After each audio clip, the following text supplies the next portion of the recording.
Hi, I'm Laurel Marie Hickey. Welcome to What's Blank Got to Do with It.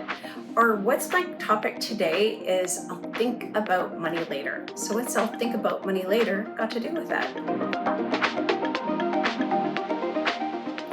So you know that thing you've been meaning to deal with?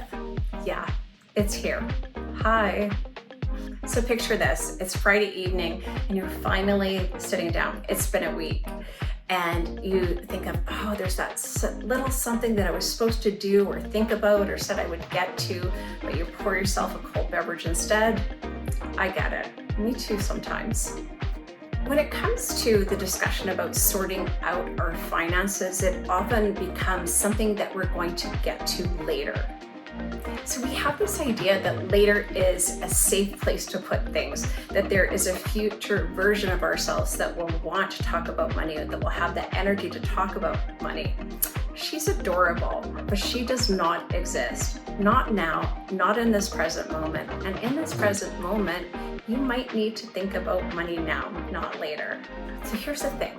Every year that you have delayed, every year that you wait for later is a year that you've missed out on compounding your investments. That's real numbers that you're missing out on.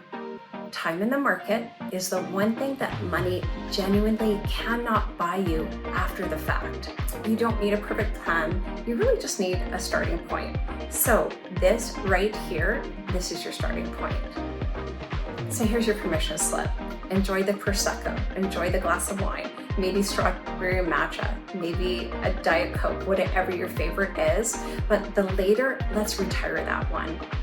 I'm Laurel Marie Hickey. Welcome to the summer series of Money Myths. I am a senior portfolio manager, senior wealth advisor with Wellington Altus Private Wealth.